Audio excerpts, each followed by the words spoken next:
Hey everybody, in this video we're going to go over some definitions in the coordination chemistry unit. This is question 23.27 out of Brown-Lemay-Burston, 13th edition. So let's begin. So the first question, part A, is really just asking what the difference, it's a definition question. So what's the difference between a monodentate and a bidentate ligand? So a monodentate, we can answer this actually in a couple of different ways.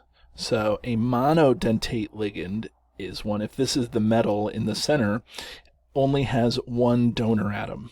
Okay, so something like oxygen or chlorine. Okay, so monodentate means one donor atom. If it's bidentate, that means that it could have two donor atoms, or it does have two donor atoms that allow it to bond to the metal in two different places. So things like ethylene diamine or oxalate, oxalato is what we call it in coordination chemistry. And so a bidentate ligand just bites the atom in two places. So bi meaning two, dent from teeth, so it's biting down in two places. And so the second part of this question, part B, is saying that it's asking how many bidentate ligands are necessary to fill a coordination sphere of a six-coordinate complex. So a six-coordinate complex means that the metal has six things coming off of it, has six donor atoms. Okay, so if it's bidentate, that means that the atom that is attached to it, or the ligand that is attached to it, bites in two places. So you only need three bidentate ligands in order to fill a six-coordinate complex. Okay, because this guy would be one, this guy would be the second ligand, this guy would be the third ligand, and so you only need three bidentate ligands, right? 3 times 2 donor atoms each would mean that is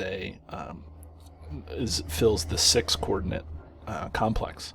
And so now part C says you were told that a certain molecule can serve as a tridentate ligand. Off the top of my head, I don't know of any real tridentate ligands, but it says based on the statement, what do you know about the molecule?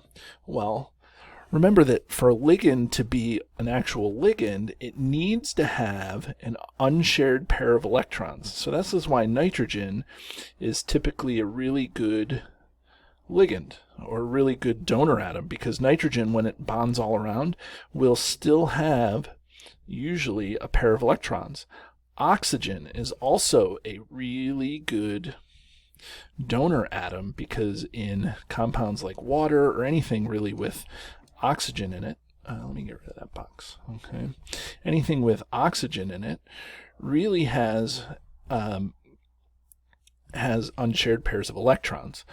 But in order for this to be tridentate, that means that somewhere in the molecule there's 3 atoms that have unshared pairs of electrons.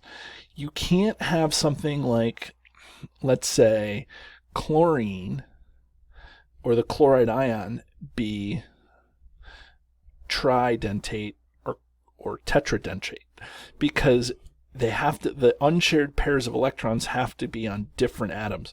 This can only bond to a metal through one place.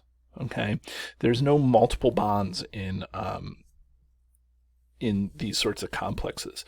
So even if an atom has multiple unshared pairs of electrons, like the chloride ion does, it still is only going to be monodentate.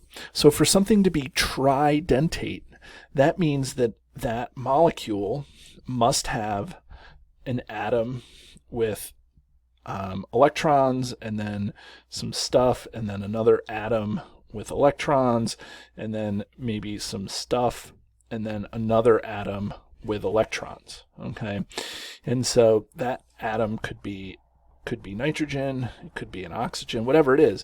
But the point is that a tridentate ligand will have 3 atoms in it that have unshared pairs of electrons. Okay, and so that's what that means about a tridentate ligand. Okay, so I hope that clears up some of the definitions, and have a great day.